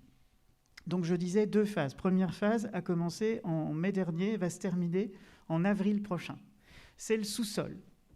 Et dans le sous-sol, on va créer 5 cabinets dentaires, parce qu'il y a une forte demande en dentaire, un bloc d'implanto en dentaire aussi, 3 cabinets médicaux généraux ou de spécialité, ensuite tout un plateau technique avec échographe, mammographe, cone-beam pour le dentaire et pour l'ORL, et puis évidemment après tout ce qui est locaux de stérilisation. Et le clou, la petite cerise sur le gâteau, c'est qu'en fait on a créé pour le sous-sol un atrium à la romaine. Donc on aura de la lumière naturelle qui baignera les 2 niveaux. Et ça, on en est très très fiers, c'est ce que vous voyez sur la photo ici. Avec des briquettes, enfin on essaye de faire les choses en toute concertation. Et donc ce que vous voyez là derrière, en fait, c'est la cour de Caritas, du foyer d'accueil, la maison d'accueil Jean Rodin, avec qui on a contractualisé. Et eux, c'est anciennement l'association des cités du secours catholique. Donc ils ont contractualisé avec nous dans le cadre du chantier. Donc je disais, la première phase, ça va s'arrêter en mars-avril. Et si vous voulez, dans le cadre de ce chantier, nous, ce qu'on a souhaité faire, parce que ça fait partie de nos valeurs, c'est ne surtout pas fermer le centre de santé. Parce qu'il y a une telle demande et une telle pression sur nos praticiens, notamment en médecine générale, sur les soins paramédicaux type infirmerie, pédicurie, podologie, orthophonie. Donc on est en site occupé tout le temps. Alors comme là en ce moment les ouvriers sont sur le sous-sol, ben, nous on est au rez-de-chaussée et on joue au jeu des chaises musicales. En avril prochain, on descendra et les ouvriers termineront le dessus sur environ 8 mois. J'ajoute qu'effectivement, il y a une terrasse qui surplombe le centre de santé. Et même cette terrasse-là va faire l'objet d'une réflexion en concertation avec nous. Ce qui veut dire qu'à la fin, le chantier sera terminé en gros au premier quadrimestre de 2023. Et donc en 2023, mars-avril 2023, on aura un outil de travail au service des besoins en santé du quartier au top du top. Franchement, voilà, il n'y a pas d'autre mot. Alors aujourd'hui, c'est un centre qui ouvre le matin entre 8h45 et qui ferme le 8h30, 8h45 et qui ferme le soir à 19h pour le patient. Et l'équipe en elle-même, il y a 4 personnes plus moi pour faire tourner la boutique, c'est 19h30. Ce qu'on va essayer de faire dès qu'on pourra, mais après ça s'est basé sur le volontariat, c'est d'essayer d'ouvrir le samedi matin, par exemple. Et là-dessus, ce qu'on a souhaité faire, c'est avoir un maillage amélioré avec tous nos partenaires institutionnels, en particulier la mairie du 15e. C'est pour ça qu'on est cofondateur de la fameuse communauté professionnelle des territoires de santé, qui a été créée sous la forme d'une association de préfiguration et qui, depuis 3 semaines, est devenue réellement CPTS. Et je vais moi-même déposer les statuts en préfecture de police dans les tout prochains jours. Et on va contractualiser avec l'ARS et avec la CEPAM pour faire des missions de service public, comme par exemple l'accès aux soins, l'accès aux médecins traitants, la prise en charge des parcours coordonnés. Donc il y a des vrais sujets. Même la santé mentale est dedans. Voilà, qu'est-ce que j'ai oublié? Donc, centre ouvert du lundi au vendredi, 8h45, 19h. Prise de rendez-vous au téléphone, bien sûr, mais aussi via Doctolib. Et Doctolib étant maintenant en position monopolistique. L'offre de soins, j'en ai parlé. Cette offre de soins, en fait, elle va considérablement augmenter d'ici 2023, puisque 5 cabinets dentaires de plus, 3 cabinets de médecine G et de spécialité en plus. Donc, on va embaucher en gros une douzaine de personnes. Voilà. Donc là, on y est. Ça, on y est aussi, j'en ai parlé. Et puis après, ce qu'on peut vous proposer éventuellement, c'est de participer régulièrement. Moi, j'en suis très content. C'est de continuer à participer à des réunions comme celle-ci ce soir. Les conseils de quartier, les réunions aussi en mairie, parce que ce qui nous a aidé, si vous voulez, à travailler davantage avec la mairie, c'est... bon, ça a été circonstanciel, mais ça a été la crise de la Covid. Voilà. Et là, on a des sujets en ce moment, notamment dans le cadre de la CPTS, sur les flacons et les doses de vaccination Covid. On essaye de se concerter sur ce sujet-là, parce que je trouve que les théories n'ont de sens que quand elles sont au service de la pratique. Et sinon, ce que je peux faire à ce stade, c'est passer la parole à mon directeur général adjoint, M. Didier Laurent, pour qu'il vous présente un petit peu plus la Fondation Œuvre de la Croix Saint-Simon, dont on est les salariés tous les deux. Merci Antoine. La Fondation de la Croix Saint-Simon, c'est une fondation laïque qui a été créée rue de la Croix Saint-Simon, qui comporte 1200 salariés, 50 établissements et 98 millions de subventions financées par l'Agence régionale de santé ou d'autres autorités de tarification. Ce qui est important de comprendre dans le projet, c'est que c'est un investissement sur les fonds propres de la Fondation de 3,5 millions uniquement sur les travaux et de presque 2,8 millions sur les équipements. C'est pour ça que M. Lortel, lorsque vous dit qu'on aura un centre de santé avec une offre polyvalente sur la partie radiologie, dentaire, des consultations en médecine générale et des spécialités, on aura un centre qui va pouvoir accueillir 80-90 000 passages par an. Donc c'est vrai que pour le coup, dans l'offre du quartier et par rapport à la problématique qu'on peut avoir par rapport à la Covid, là on est en mesure de proposer des tests PCR, on est un centre de vaccination. Donc c'est vrai que là... la crise aide dans cette partie-là, mais lorsqu'on aura triplé la surface dès le mois d'avril 2022, on va pouvoir vous accueillir dans les nouveaux locaux et la Fondation est à but non lucratif. Ça, c'est important. L'évocation de la Fondation, c'est l'accès aux soins pour tous sans discrimination. Ça, c'est les valeurs de la Fondation. Et derrière cela, le fait d'être à but non lucratif fait que globalement, sur les 50 établissements de la Fondation, on équilibre les comptes. On est en secteur 1, sans dépassement d'honoraires, tiers payant intégral. Donc ça, c'est une offre de soins par rapport aux habitants du quartier, je dirais, qui est quand même assez exceptionnelle. Et les centres de santé, on le vend en poupe en ce moment avec l'Agence régionale de santé ou les mairies, puisqu'on est sur des centres de parcours patients, de la médecine coordonnée. Et derrière cela, on a, on va dire, 1200 salariés avec un corps médical sur toute la Fondation, une communauté médicale qui peut intervenir. Et la Fondation est maison mère du groupe hospitalier Diaconesse Croix Saint-Simon, qui est l'hôpital qui est donc rue d'Avron dans le 20e arrondissement. Donc c'est vrai que cette notion de parcours patient et de pouvoir proposer une offre médicale adaptée par rapport à des besoins, c'est ce que vous allez retrouver dès le mois d'avril 2022 et en pleine ouverture à partir de 2023. Alors c'est vrai que pour l'instant, au niveau des nuisances sonores, on est en concertation avec le conseil syndical, puisqu'on est, tout a été voté dans les différentes assemblées générales. On est soutenu par l'ensemble de la copropriété. On essaye en termes de nuisances, mais en site occupé, on a toujours, je vais dire, même si on fait les choses dans les règles de l'art, on essaye d'anticiper, de prévenir. On fait des réunions régulièrement avec les partenaires pour pouvoir anticiper toutes ces nuisances sonores, mais qui sont plus derrière nous, parce que l'Atrium à la Romaine, ça a été des travaux importants pour pouvoir ouvrir l'intégralité. Et ça, c'est derrière nous. Là, on parle d'une ouverture dans 3 mois et quelques travaux sur le rez-de-chaussée qui vont comporter également une phase de démolition, mais très rapidement, on va avoir un outil de travail qui va pouvoir vous proposer une offre médicale importante. Donc je le répète, sur la partie contre la Covid, la partie PCR et vaccination, n'hésitez pas, on a une offre médicale, on peut vous proposer les vaccinations, et là, on a une vraie problématique, il va falloir qu'on se rapproche de la mairie peut-être par rapport au centre de vaccination, c'est sur l'approvisionnement des vaccins. Et c'est vrai que là, on a une vraie thématique, et malgré toute l'offre médicale qu'on essaye de mettre en place au sein de la Fondation, parce que la Fondation, c'est 50 établissements sur l'intégralité de Paris, on intervient aussi aux hospitalisations à domicile, on est le 3e HAD d'Île-de-France, donc c'est vrai qu'on accueille 500 patients à domicile par jour en plus de l'hôpital. Mais cette thématique de la vaccination, on est là vraiment pour vous proposer quelque chose, donc n'hésitez pas. Le centre reste ouvert pendant les travaux. On est à votre écoute si vous avez des remarques, des propositions par rapport au projet de santé. Le projet de santé se fera en associant les patients, le corps médical, les professionnels, en concertation avec l'Agence régionale de santé, ce qui permet de mailler, d'étudier le territoire et de pouvoir proposer une offre en adéquation avec chacun de nos territoires d'intervention. Voilà, je ne sais pas si vous avez des questions. Bien sûr, madame. Tenez, madame. 01 47 34 11 49. Et nos secrétaires sont à votre disposition. N'hésitez pas à pousser la porte, on prendra le rendez-vous pour vous. C'est vrai que Doctolib, c'est bien, mais des fois, c'est un peu trop avant-gardiste. D'autres questions, madame?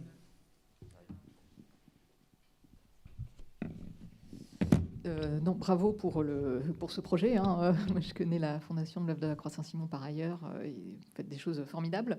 C'est juste un détail. Moi, j'habite en face. Et donc, les nuisances pendant la journée, franchement, il n'y a pas de problème. C'est normal. Il y a des travaux. Puis, d'après ce que j'ai compris, quand les vôtres s'arrêtent, ceux des bureaux au fond de la rue commencent. Donc, voilà, il faut prendre juste son mal en patience. C'est juste, il y a une benne, en fait, et ils viennent parfois chercher la benne entre 6h30 et 7h du matin. Ça fait tôt, voilà. Ça fait beaucoup de bruit, comme ça résonne beaucoup dans la rue. Donc ça dépend des jours, je pense. Et quand ils n'ont pas d'embouteillage, ils arrivent plus tôt. Quand ils ont des embouteillages, ils arrivent à 7h30. Et là, c'est tout à fait correct. Mais voilà, avant 7h30, quand on a des enfants et tout, c'est on un est tout peu, à fait d'accord, on en prend note voilà. et c'est en dehors du contrat. Donc on va être vigilant sur le sujet. Merci. Alors, moi, j'ai une question par rapport à l'offre de soins. C'est moi. Vous êtes placé entre deux écoles, l'école Cépré, l'école Miolis, et d'après ce que vous dites, ou j'ai peut-être mal entendu, mais vous ne proposez pas d'offre de soins destinée aux enfants. Orthodontie, pédopsychiatre, pédiatre. Alors, sur ce sujet, effectivement, on a bien une offre en pédiatrie, puisque on a, j'ai peut-être oublié de le mettre là, et donc en fait, on a une pédiatre, une vraie pédiatre spécialiste. Bon, après, elle va bientôt partir en retraite pour ne rien vous cacher, mais donc on aura un nouveau recrutement à faire. Mais on a aussi une médecin généraliste avec un DU de pédiatrie et qui s'est clairement positionnée dans ses consultations sur de la pédiatrie et qui est en outre membre aussi du réseau de périnatalité de Paris-Ouest depuis 6 mois. Et donc elle travaille en binôme un petit peu avec notre gynécologue, le docteur Zerwala. Sur l'orthodontie, comme vous dites. Et sur l'orthodontie, tout à fait, on aura 5 cabinets et il y aura de l'orthodontie et de la pédo. Et c'est vrai que ce qu'il faut intégrer, c'est qu'à partir du mois d'avril, l'offre de soins va faire x10 par rapport au passage actuellement. Là, le dentaire, on l'a fermé pour les travaux, mais tout ça va rouvrir et il y aura justement une offre par rapport à la pédiatrie et à l'offre pour les enfants sur toutes les thématiques. Ça fait partie en fait du projet de santé qu'on est en train de réécrire et qui naturellement tient compte de l'environnement. Vous avez tout à fait raison. Aussi le sujet de l'orthophonie. Parce qu'il y a la pédiatrie, mais il y a aussi l'orthophonie. Et on a la chance d'avoir une orthophoniste aujourd'hui qui est là les mercredis et les jeudis. Alors certes, pour le moment en téléconsultation, mais malgré tout, elle est présente. Et on espère bien pérenniser cette activité, notamment par exemple le samedi matin. On l'a fait un temps, on n'a plus pu le faire pendant un certain temps, mais on espère bien relancer cette spécialité-là. C'est bien parce que vous avez un vivier avec l'école Miolis qui est vraiment juste en face et ça peut aider tous les parents d'avoir juste à traverser la rue pour emmener leurs enfants chez des spécialistes. D'ailleurs, je suis tout à fait volontaire. Si je peux passer une petite tête et puis venir voir et puis creuser le sujet, si vous avez un besoin particulier, moi c'est un grand plaisir pour moi que de venir vous voir. Bonsoir. Vous avez très vite abordé le lien avec la santé mentale, CPTS et santé mentale. Vous pouvez un peu expliciter ce que vous vouliez dire ? Oui, ça, c'est un sujet, c'est une mission facultative de la CPTS. Et c'est en cours de contractualisation, justement, avec l'ARS et avec la CEPAM d'ici, je dirais, la mi-janvier, puisque nous avons, avec la CEPAM, une réunion le 10 décembre pour expliquer le projet de santé de la CPTS et pour voir ce que ça va donner ensuite en termes de contractualisation et donc derrière en termes de moyens. Donc on en est vraiment en amont, si vous voulez, sur ce sujet-là. On est encore en cours de discussion en interne sur la santé mentale. Mais ce qu'on a vu, c'est le constat. Le constat, c'est qu'en termes de santé mentale, il y a très très peu de couverture ici et que, par exemple, un ménage sur 2 est un ménage où il y a une seule personne très isolée. Donc vous voyez, on raccroche le projet de santé à des besoins concrets et pratico-pratiques du quartier. Je ne peux pas vous en dire beaucoup plus à ce stade, puisque ça va faire l'objet de beaucoup de développement en interne. Voilà, à ce stade.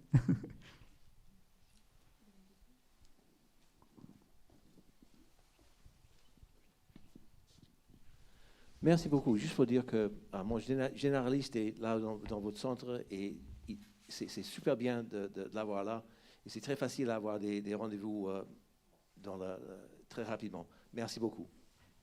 À votre service.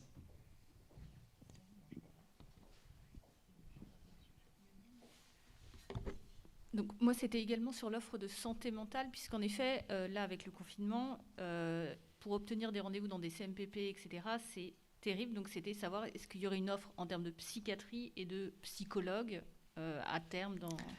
Alors, je vous invite à venir avec moi. Je vais prendre vos coordonnées et vous viendrez avec moi aux prochaines réunions de la CPTS. Puisque comme je suis membre du conseil d'administration et que j'ai des liens avec l'actuelle présidente Angelina Fares, qui était vice-présidente sur l'association de préfiguration, sont des sujets qu'on peut tout à fait travailler ensemble dans les détails, si cela vous intéresse. Il n'y a plus de questions ? Non, je ne crois pas. Merci beaucoup pour votre intervention et votre enthousiasme. Merci. Merci à vous.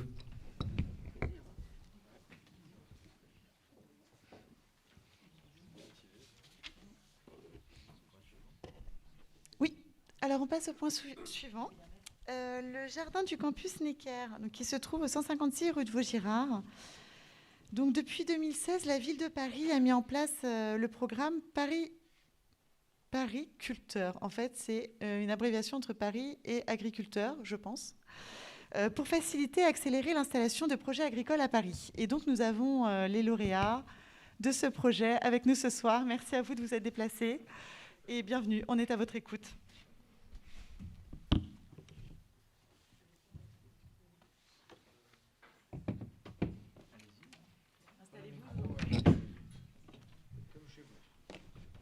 Vous pouvez vous asseoir si vous le désirez. Vous préférez rester debout?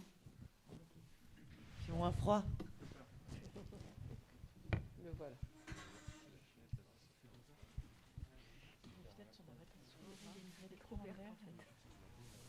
Elle n'est pas fermée.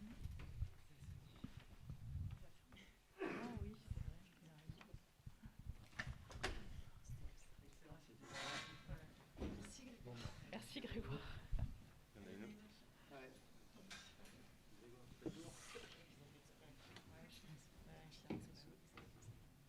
Je crois que c'est fermé. C'est fermé, c'est la super. C'est dingue. Bonsoir et merci de nous avoir invités avec vous aujourd'hui. Nous sommes l'association Les Invasifs. Est-ce que vous pouvez mettre votre micro un tout petit peu plus près de votre bouche? Parce que on ne vous entend pas. Voilà. Collé, en fait. Vous m'entendez là? Super, merci. Voilà. Bonsoir, merci de nous avoir invités ce soir au conseil de quartier. Nous sommes l'association Les Invasifs, Pauline Bompard, Émeric Quillet et moi-même Souad Mekali. Nous sommes une petite partie de l'association puisque les autres ne sont pas venus ce soir. Nous avons été lauréats de Paris Culteur, comme vous avez dit, saison 4, au niveau du campus Necker. Nous avons déposé un projet qui s'appelle le Jardin du campus Necker, qui est à végétaliser. Il est en 3 parties, 3 grandes parties. C'est l'agriculture urbaine que souhaite la ville de Paris à développer dans tout Paris et le Grand Paris même. Nous avons mis en place 3 parties. Il y a une partie, c'est l'entrée, qui est ce qu'on appelle la cour aromatique, et avec une box, c'est la box qu'on voit sur le côté gauche, qui est totalement vitrée. Et ce sont des bacs qui sont déjà sur place, c'est des bacs en ciment, il y a une surface de 150 mètres carrés. Et l'objectif, c'est de mettre des plantes aromatiques et médicinales. Nous sommes dans le campus, donc nous essayons de nous rapprocher de la médecine le plus possible. Le campus a souhaité que ces bacs puissent, la végétalisation puisse se voir de l'extérieur de la rue Vaugirard. Et donc, nous avons opté pour faire un mariage des plantes par couleur pour pouvoir avoir des bacs par couleur. La box qui est juste à côté, qui est une box à agrumes, qui est une box de 30 mètres carrés, totalement vide, qui sera utilisée pour les activités de l'association, les ventes de légumes et des plantes aromatiques et médicinales. Accueillera aussi des plantes d'agrumes, des agrumes et des plantes exotiques. Et la deuxième partie qui est juste à côté, c'est une très grande esplanade de plus de 1100 mètres carrés qui est aujourd'hui, c'est du minéral. Oui, Émeric s'est mis en première partie. Voilà. Donc, donc du coup, ça permet aussi. Nous avons mis en place des bacs qui soient en rectangle, en carré. Il y a aussi de la pleine surface, et pour planter un potager perpétuel avec des plantes, donc du coup, qui puissent revenir en permanence, parce que nous avons notre thématique dans l'association, c'est tous les 7, puisque nous sommes 7 dans l'association, nous sommes des permaculteurs formés à la permaculture, et nous souhaitons aussi travailler avec la nature et faire attention à l'eau, puisque l'eau est une denrée qui va devenir de plus en plus rare. Et nous travaillons avant même la plantation de savoir comment les arrosages vont se faire au fur et à mesure dans cet espace qui est très minéral, très venté, très ensoleillé, puisqu'il n'y a rien autour. Donc nous devons amener un certain nombre de pergolas, un petit peu casser le vent et amener un petit peu d'ombre pour pouvoir planter et cueillir ces plantations. La troisième partie, qui est une plantation, elle est plutôt en pleine terre. C'est la seule partie qui est sur le campus Necker qui est en pleine terre. Et là, c'est un verger totalement, c'est un pommier, que des pommes, puisque nous avons la prétention de faire, dans quelques années, du cidre du 15e arrondissement. Donc, nous le souhaitons. Donc, il y aura des pommiers qui seront plantés, et avant même de cueillir les plantes, il va y avoir aussi des fleurs ornementales vendues à la coupe, puisque évidemment, on cueillera nos premières pommes dans 3-4 ans, nous l'espérons, et nous pourrons commencer nos jus de fruits et les cidres. Donc ça, c'est la partie d'agriculture urbaine. Mais il y a aussi toute une partie qui est orientée vers le 15e arrondissement et ses habitants. Ce sont des ateliers. Nous souhaitons mettre en place un certain nombre d'ateliers qui touchent aussi bien l'agriculture, la nature, le jardinage, la biodiversité, donc pour sensibiliser au maximum les habitants, les étudiants, les scolaires avec qui nous serons en contact et que nous avons déjà commencé à voir comment peut-on travailler avec eux. Donc des ateliers. Le campus a été assez généreux puisqu'il nous prête des salles pour pouvoir faire ces ateliers au sein même du campus Necker. Donc ce qui est quand même un avantage énorme pour amener cette activité-là. Et tout notre travail que nous mènerons, c'est un travail en totale harmonie avec les habitants du 15e arrondissement, puisque nous souhaitons être ancrés dans le 15e. On n'est pas dans le campus, on est dans le 15e arrondissement. Et pour nous, c'était important d'être ce soir parmi vous pour pouvoir vous rencontrer, puisque nous ne faisons pas partie du 15e arrondissement. On est des Parisiens, mais on n'est pas du 15e. Mais donc voilà, ça c'est l'activité la plus importante pour nous. Ce sont les ateliers qui seront menés.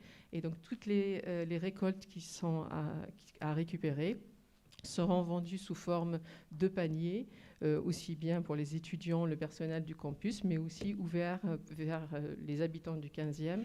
Et nous espérons en produire le maximum pour pouvoir satisfaire les demandes du 15e arrondissement. Donc voilà, j'espère avoir fait un petit tour et je reste à vos dispositions. Enfin, nous restons tous les trois à vos dispositions pour répondre à vos questions.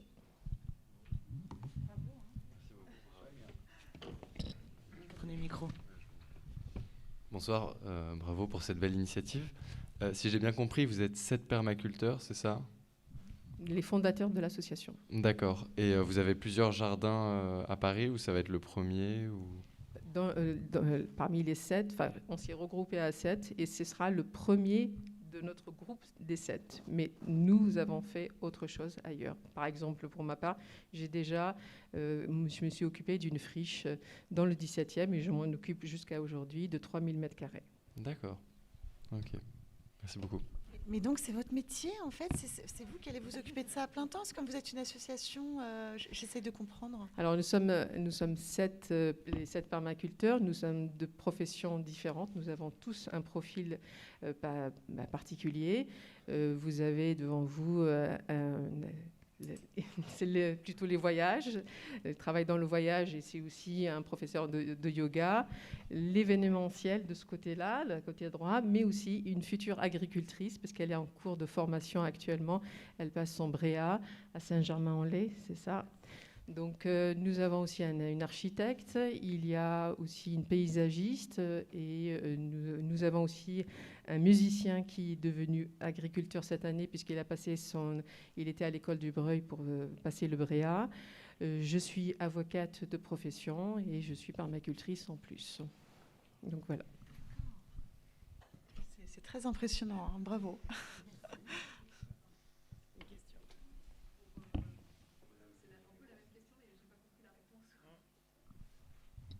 En fait, 365 jours sur 365, c'est vous 7 qui entretenez et cultivez le jardin, ou il y a d'autres personnes qui viennent, des gens en insertion, je ne sais pas. Alors l'objectif, c'est de travailler. Nous sommes les 7, on va dire les meneurs, mais dans le travail, il y a des chantiers participatifs. Nous travaillons aussi avec des écoles d'horticulture. Donc il y a des étudiants. Nous travaillons aussi nous espérons que les étudiants du campus Necker soient aussi motivés pour pouvoir venir travailler. A priori, ils sont assez intéressés par la démarche. Il y a aussi le personnel du campus Necker qui est intéressé par le jardinage et souhaiterait aussi participer.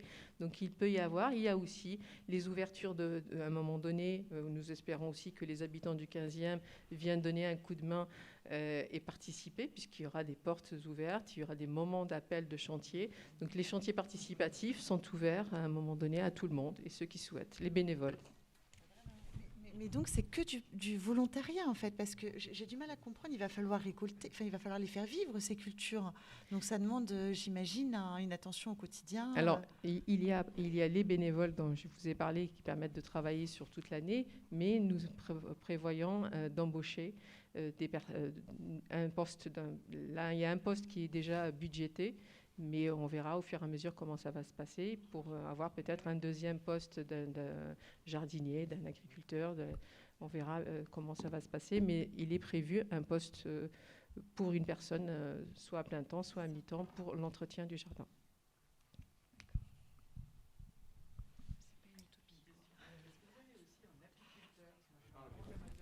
On va vous donner le micro pour poser la question, s'il vous plaît. Est-ce que vous avez aussi un apiculteur? J'adore le miel. Je me disais, tiens, avec tout ça. Nous avons une apicultrice qui est l'architecte qui est architecte et apicultrice. Dans le projet qui est lauréat, il était prévu de mettre une ruche au départ pédagogique, mais le campus Necker nous a demandé de ne pas en mettre parce que l'hôpital Necker n'est pas d'accord, l'hôpital à côté. Donc du coup, pour le moment, nous sommes là. Nous avons commencé à leur expliquer qu'il y a des hôpitaux où il y a déjà des ruches qui sont déjà installées dans Paris. Et donc là, ça va être une discussion et convaincre l'hôpital Necker de nous laisser installer les ruches. Mais voilà. Mais pour le moment, c'est plutôt, il n'y en a pas.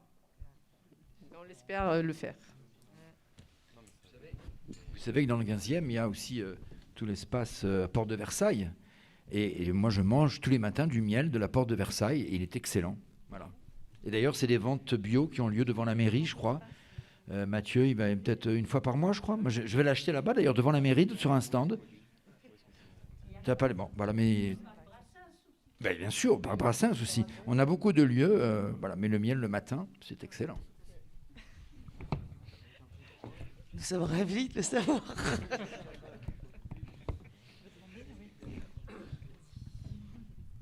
Excusez-moi, j'ai une petite question. Le jardin, il sera ouvert au public ou il est clôturé, fermé? Je ne sais pas du tout. Alors, il n'est pas fermé parce que le campus n'est pas fermé. Mais par contre, il y a le système Vigipérat, il y a le Covid, il y a je ne sais pas ce qu'il va y avoir après. Donc, il y a des choses qui sont fermées. Mais normalement, si on parle de manière théorique, il est ouvert. Après, si on enlève tout ça... Et nous, voilà. Et savoir, les travaux ont déjà commencé ou ça va commencer? C'est prévu pour quand? Alors là, pour le moment, nous sommes encore en train de discuter pour la convention. On a été lauréat au mois de septembre. voilà, fin septembre. Donc on a connu le lauréat et là on est en train de discuter de la convention qui doit être signée avec l'Université de Paris et nous prévoyons nous de commencer juste après la signature, on espère en janvier, février au moins de commencer à poser nos marques, mais d'après ce que nous avons compris, ça va prendre un peu de temps pour la signature parce que l'université, il faut faire des allers-retours, mais bon, dès que la signature de la convention est faite. Si c'est un espace ouvert, vous ne craignez pas des récoltes sauvages Eh bien oui, mais parce que alors, dans notre conseil de quartier, on a une association qui s'occupe des espaces autour des arbres, vous savez, qui ont été privatisés. Et en fait, au départ, c'était super. Et puis, ça se dégrade parce qu'il y a des familles qui laissent tomber à force que les chiens fassent leurs besoins, etc. Donc, en fait, c'est complètement laissé à l'abandon. Donc, c'est un peu ma question. Alors, c'est pas la même chose. C'est ouvert, est-ce qu'il ne va pas y avoir des dégradations ? C'est pas la même chose que le permis végétalisé, qui est donc les pieds d'arbres. Là, c'est vraiment, on est dans une enceinte. C'est-à-dire qu'on ne va pas passer au campus Necker juste pour passer. Il y a une ouverture, il y a ce fameux vigipérat donc, qui ne permet pas de laisser passer tout le monde passer, de rentrer plutôt. Mais il y a une ouverture, ça c'est clair. Mais nous allons essayer d'aménager nos cultures d'une manière à faire des ouvertures à un moment donné. Donc on ne va pas clôturer. Par exemple, l'esplanade qui fait 1100 mètres carrés, elle est ouverte en entier. Mais la pommeraie, en fait, on peut y aller et cueillir une pomme. On ne pourra pas y aller. Non, on ne pourra pas. L'espace, la pommeraie, elle est vraiment en contrebas et c'est le seul espace où ce n'est pas public du tout puisque c'est vraiment sécurisé. Il y a un endroit pour le campus Necker qui est très particulier puisque c'est là où ils ont tous leurs produits et qui se trouve à côté de la pommeraie. Donc du coup, c'est le seul endroit où on ne peut pas y aller.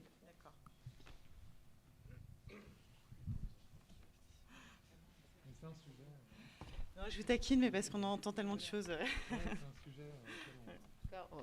On est en ville et on va cultiver en ville, donc on aura à un moment donné des désagréments.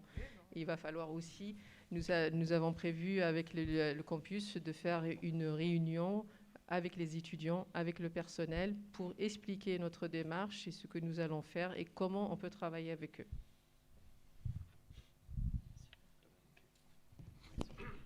Merci beaucoup pour votre intervention et à très bientôt. Nous viendrons nous vous rencontrer avec le conseil de quartier, avec joie. Alors, dernier sujet avec Monsieur Luineau, adjoint au maire chargé de la démocratie participative et du budget participatif. Donc Mathieu va nous parler en fait de ses attentes, de notre contribution par rapport à la révision du PLU et aussi nous parler des projets lauréats au budget participatif.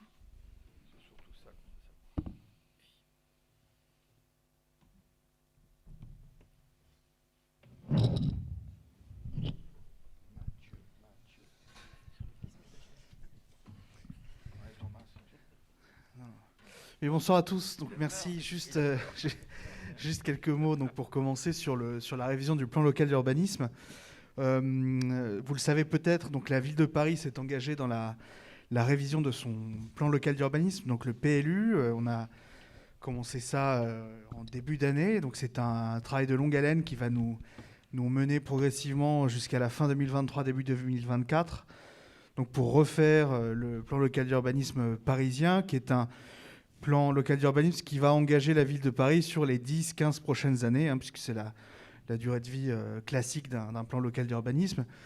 Et nous avons engagé en début d'année une première phase de cette révision du PLU avec une concertation qui visait à consulter les habitants et les mairies d'arrondissement étaient aussi consultés par la ville sur le diagnostic du PLU actuel. Donc l'objectif était finalement de partager et faire remonter les appréciations des habitants sur l'état des lieux du PLU actuel, les éventuels besoins, les manquements pour servir à alimenter la suite de cette révision du PLU. Aujourd'hui, il y a une nouvelle phase qui démarre, qui va être notamment amorcée en Conseil de Paris dans les semaines qui viennent. Une phase qui vous propose, vous aussi, de contribuer à cette révision du PLU en nous faisant remonter des informations sur les éventuels équipements, items que vous aimeriez voir protégés dans le prochain plan local d'urbanisme. 3 types d'items qui sont proposés. D'abord, les immeubles ou équipements qui, selon vous, mériteraient de faire l'objet d'une protection patrimoniale. Donc, protection patrimoniale parce que ça permet finalement de protéger des bâtiments existants au titre de leur histoire particulière, de leur qualité esthétique également.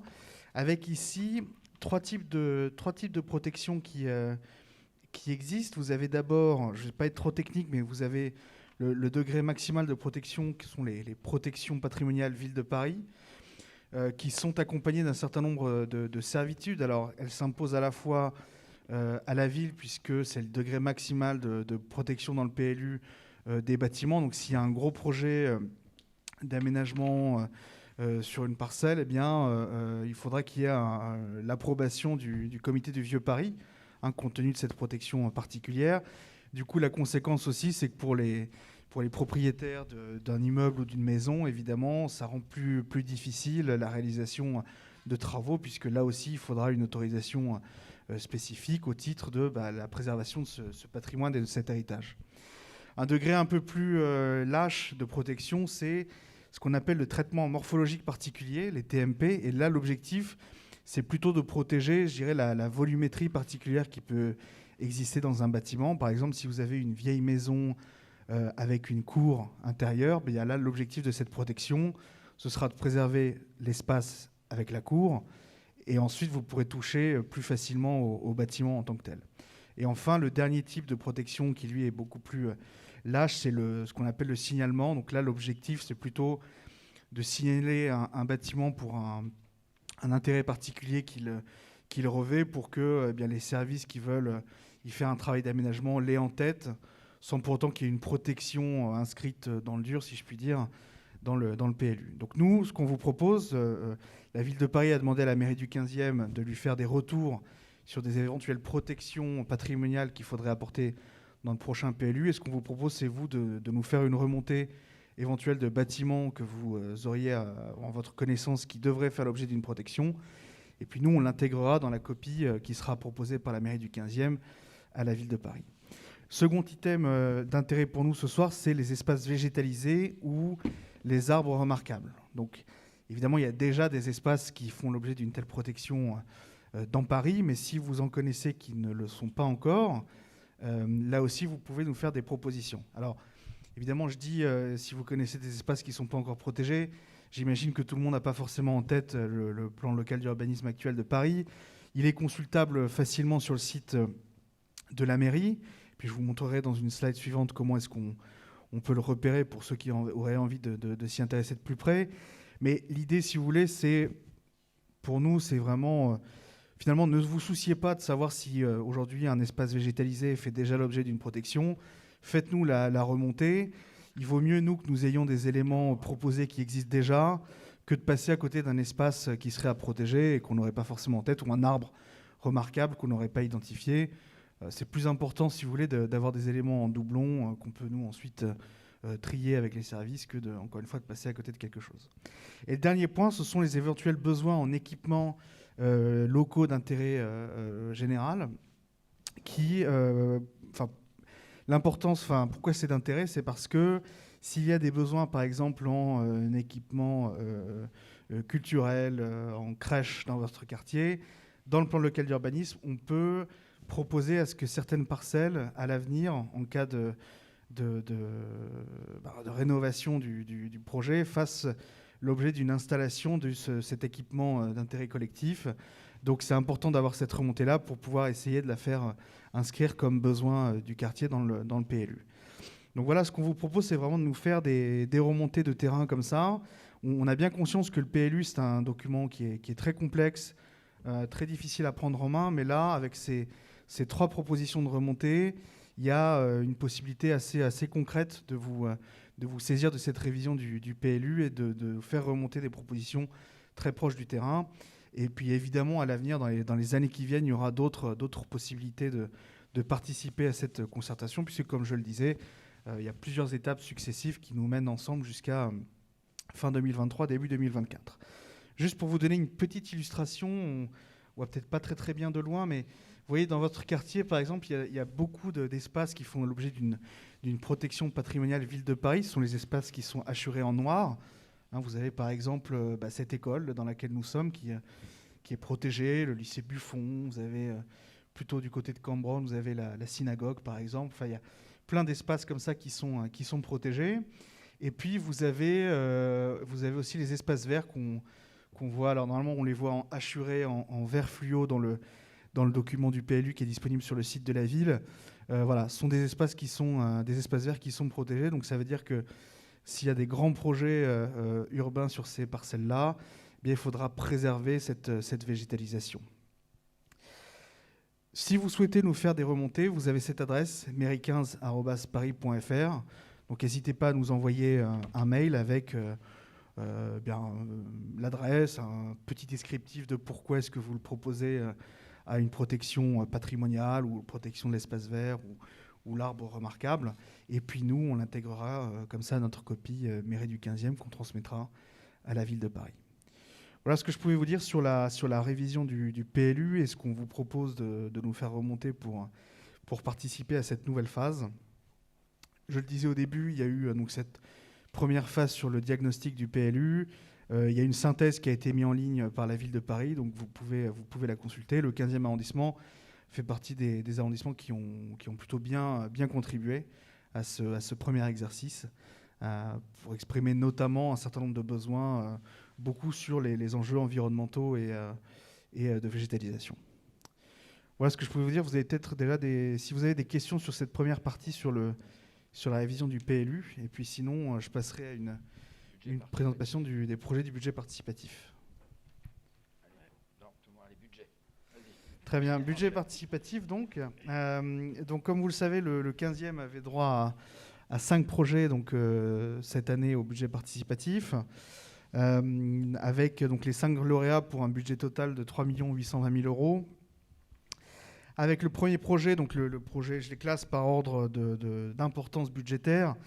Premier projet qui est le projet Rénover nos écoles, qui vise ici finalement à améliorer la dotation des écoles, notamment en livres, à refaire les sanitaires et réfectoires des écoles Théodore Deck et Saint-Lambert, et d'installer dans les cours des équipements, notamment des tables de ping-pong, des nouveaux revêtements de marelle pour les petits, et une école et la maternelle Émile Zola qui fera l'objet de l'installation d'une cour oasis. Donc une cour oasis, ça ressemble à ce que vous voyez ici dans la photo à l'écran, donc des espaces un peu plus végétalisés avec une emprise de terre pour qu'il y ait une certaine proximité avec la nature pour les plus jeunes. Donc c'est un regroupement ici de 4 projets différents qui ont été assemblés ensemble pour être proposés et votés.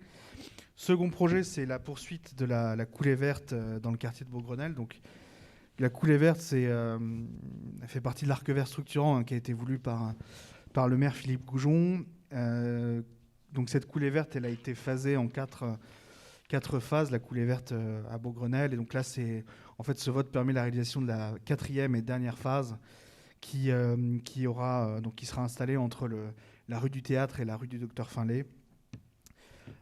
Donc voilà, pour poursuivre cet aménagement végétalisé avec l'installation aussi d'un certain nombre de bancs. Bon, là-dessus, il y aura des projets techniques des services qui seront présentés notamment dans les conseils de quartier concernés lors de l'étude de ces travaux, parce qu'on est encore dans la réalisation de la 3e phase, donc ça va prendre un peu de temps à se terminer et à entamer la dernière phase.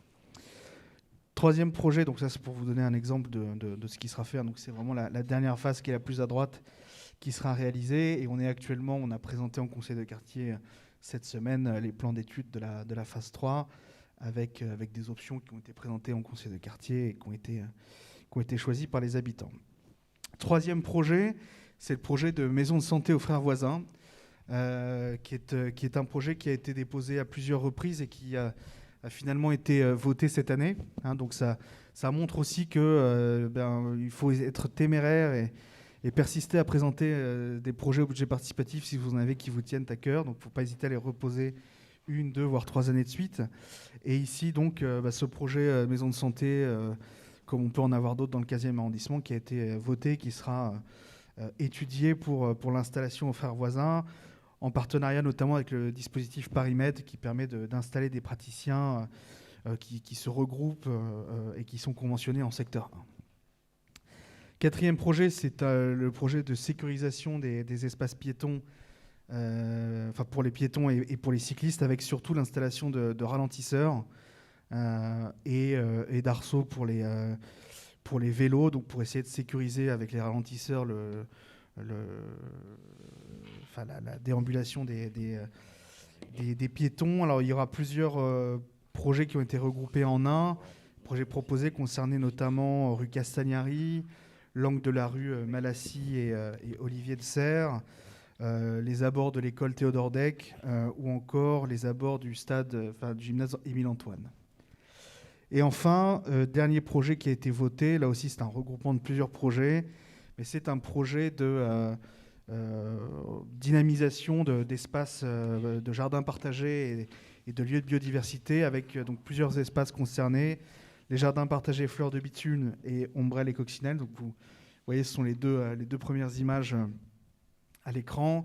Et aussi la pose de clôture au niveau du 59 rue de la Convention pour protéger un peu l'espace de verdure qui a été installé à cet endroit, notamment pour le protéger contre les déjections canines, avec enfin l'idée de faire la réflexion de pieds d'arbres du côté notamment de l'avenue Albert Bartholomé. Donc là encore, c'était plusieurs projets qui avaient été déposés et qui ont été regroupés avec les services et la mairie du 15 en un seul pour qu'ils soient présentés aux habitants.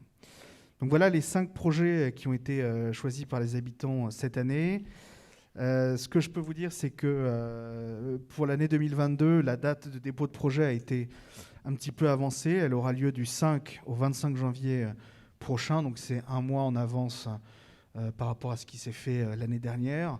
Donc vous pouvez commencer dès maintenant à réfléchir à des projets que vous aimeriez déposer l'année prochaine, que ce soit les habitants ou les associations ou le conseil de quartier.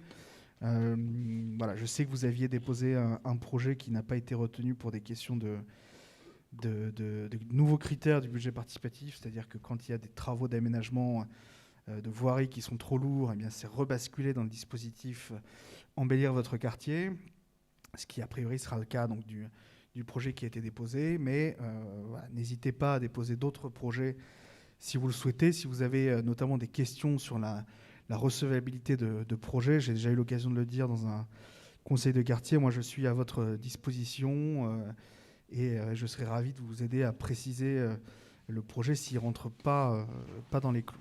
Voilà ce que je pouvais vous dire ce soir. Je ne sais pas si quelqu'un a des questions en particulier. Je crois que monsieur... Juste, si on a des suggestions par rapport aux projets qui ont été retenus et qu'on veut en faire part, c'est à qui on doit s'adresser ? Alors, normalement, les projets, alors vous pouvez vous adresser à moi.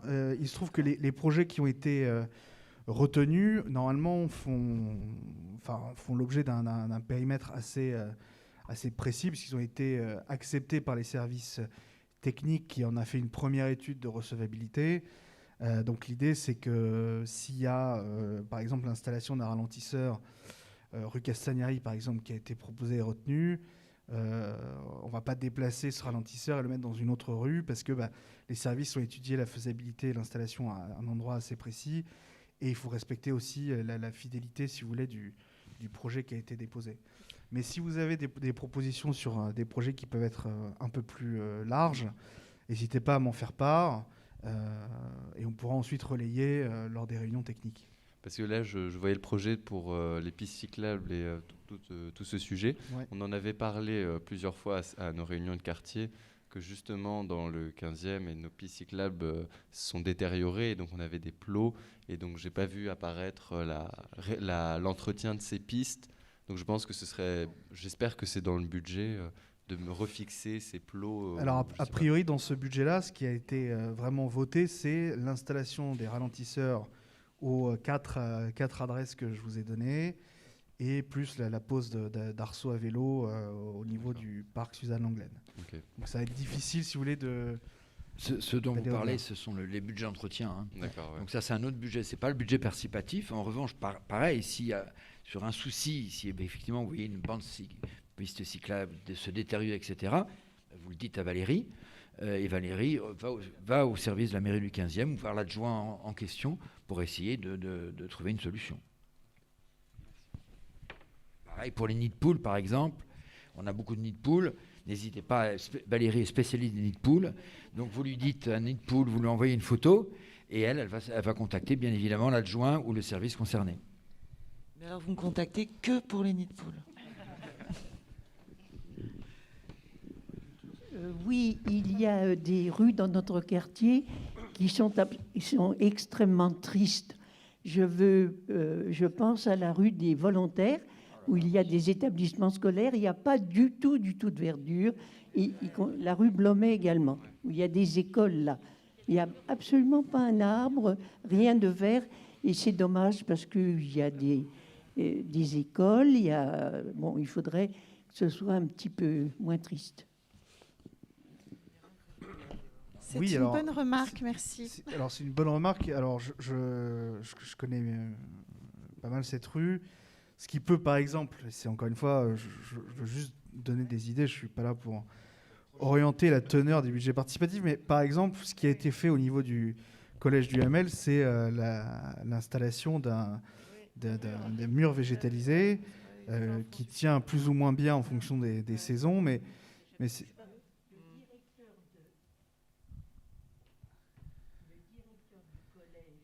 a refusé justement ce mur végétalisé parce qu'il avait peur que des jeunes s'agrippent et passent de l'autre côté et pénètrent. Donc la verdure qui commençait à être assez belle, ce mur était beau, a été complètement dénudé. Alors nous avons un mur, mais le mur, il est triste. Ouais.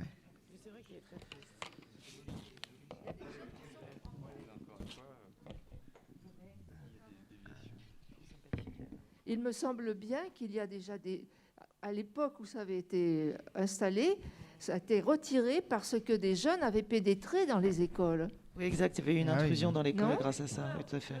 Non, il y a eu une moi, intrusion j'ai eu aussi, l'écho qu'ils avaient pénétré. Alors je ne sais pas. Il y a très longtemps, effectivement.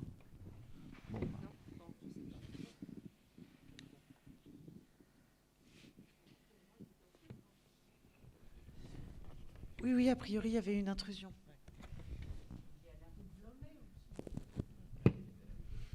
Alors, ça pourrait effectivement faire l'objet de propositions au budget participatif de végétaliser ces deux rues-là. Donc, merci pour l'idée. Et alors, est-ce que ça fait pas partie aussi de embellir votre quartier? Voilà, c'est ce que j'allais dire. C'est-à-dire que on n'a pas encore eu cette phase. C'est ça. C'est-à-dire que si le projet de végétalisation est trop lourd, c'est-à-dire que s'il faut installer quelque chose, par exemple, de plein pied, là, effectivement, ça bascule à embellir votre quartier, puisque c'est des travaux assez lourds. Donc il faudra effectivement être vigilant là-dessus. Ça dépend du degré de végétalisation qui est la rue des Volontaires, par exemple, effectivement. Imaginez, peut-être qu'il y a un problème d'éclairage aussi. On peut trouver d'autres formes d'éclairage qui font que la nuit, la rue sera peut-être plus agréable.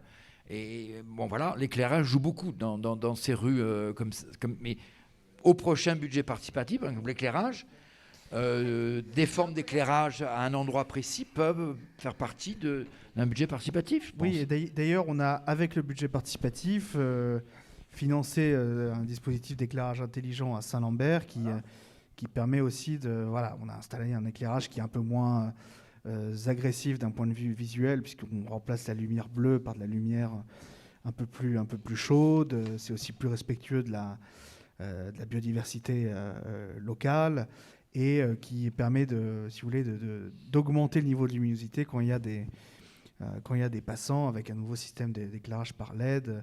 Et ça avait été financé par le budget participatif. Donc c'est à vous d'être créatif et d'imaginer. Voilà.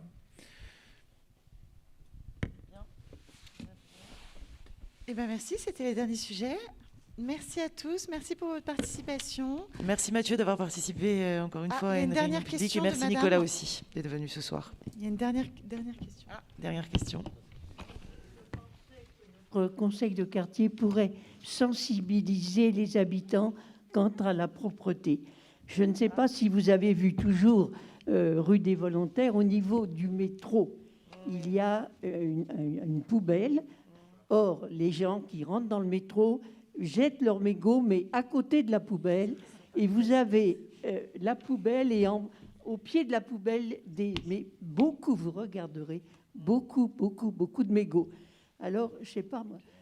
Alors, il y a un autre endroit en face, toujours rue de Vaugirard, à l'arrêt des bus. C'est pareil, les gens attendent le bus, fument. Au moment le bus arrive, on jette le mégot. Or, là, il n'y a pas, parce que des fois, je fais des réflexions, si je m'en aperçois, et il n'y a pas de poubelle près de l'arrêt de bus. Il faudrait rapprocher la poubelle un peu pour que les gens aient moins de... Voilà. Je vais le signaler. Alors, il y a aussi... Je vais signaler pour qu'on mette un réceptacle. Pardon ? Je vais signaler ce que vous venez de dire pour que nous mettions un réceptacle. Comme ça, il y aura une poubelle, comme vous dites. Alors, il y a aussi la rue où on jette, vous avez tous remarqué, on jette des masques. Voilà. Alors, je pense, est-ce qu'on ne pourrait pas faire des petites affichettes, toutes petites, pour sensibiliser les gens ? Penser aux poubelles, je ne sais pas, vous voyez. Je sais que dans certains quartiers, des élèves, des écoles ont fait des petits dessins qui ont pour sensibiliser les gens. Et voilà. Est-ce qu'il faut réfléchir à ça ? Parce que tout de même, c'est... je ne sais pas, vous avez bien vu tous ces mégots qu'il peut y avoir. C'est pas possible, ça. Merci.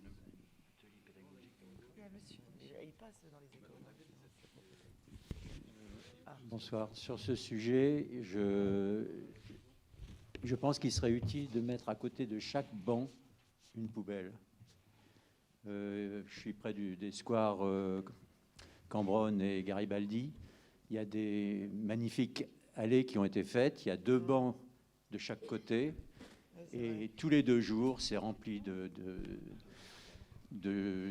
détritus qui sont mis au milieu des plantes, etc. Il suffirait de mettre une poubelle à côté de chaque banc. Et je pense déjà, les gens, ils n'auraient même pas à faire 100 mètres pour aller... C'est vrai, ça les inciterait à ne pas déposer par... Je vais le signaler aussi, c'est vrai. Je vais constater ça. La deuxième chose, sur le square Cambronne, je vois de plus en plus de promeneurs de chiens sur la pelouse, laissant divaguer leurs chiens, etc. Et il y a les enfants de l'école Montessori à côté qui vont jouer sur cette pelouse. Et je pense qu'il serait bon d'avoir peut-être un espace canin et d'interdire les chiens dans la pelouse. Voilà, 2 observations. Ok, merci. Les espaces canins, on les a supprimés, donc à mon avis, il n'y en aura pas de nouveaux. Donc, mais je vais signaler, je vais faire un passage de la propreté. Et pour les réceptacles, je signalerai aussi, je l'avais constaté aussi quand j'y suis allée. Pour les chiens, malheureusement, il faut qu'ils soient pris en flagrant délit. Donc, c'est un peu compliqué. Mais je peux le signaler à la DPSP, mais bon. Un courrier peut-être dans les boîtes à lettres. Ah oui, ce serait horriblement cher à faire. Peut-être éduquer les enfants, peut-être un message à l'école. Il y a des passages du service de la propreté dans les écoles. Hein. Ils font beaucoup de communication et c'est très bien. Et ça les sensibilise. Et les fumeurs, pareil. Et les fumeurs, pareil, pris en flagrant délit, 68 €. Mais bon, on n'est pas derrière chaque fumeur. Ça va être peut-être la police municipale. Mais en fait, c'est le travail de l'inspecteur de la sécurité de la ville de Paris qui vont devenir policiers municipaux. Et effectivement, s'ils vous voient jeter un mégot, c'est 68 €. Mais il faut qu'ils vous voient jeter le mégot. C'est tout le problème. Ceci dit, ça s'est quand même pas mal amélioré parce que je suis fumeuse, donc sensible aux mégots. Et il y a quand même moins de mégots dans la ville de Paris et moins de crottes de chiens qu'à mon époque. Mais je suis d'une très vieille époque, donc c'est possible aussi. Bien, je vous remercie pour cette réunion et je vous souhaite une bonne soirée, de joyeuses fêtes de fin d'année. Merci aux élus d'être venus à cette réunion. Merci Madame la Présidente et merci les conseils de quartier.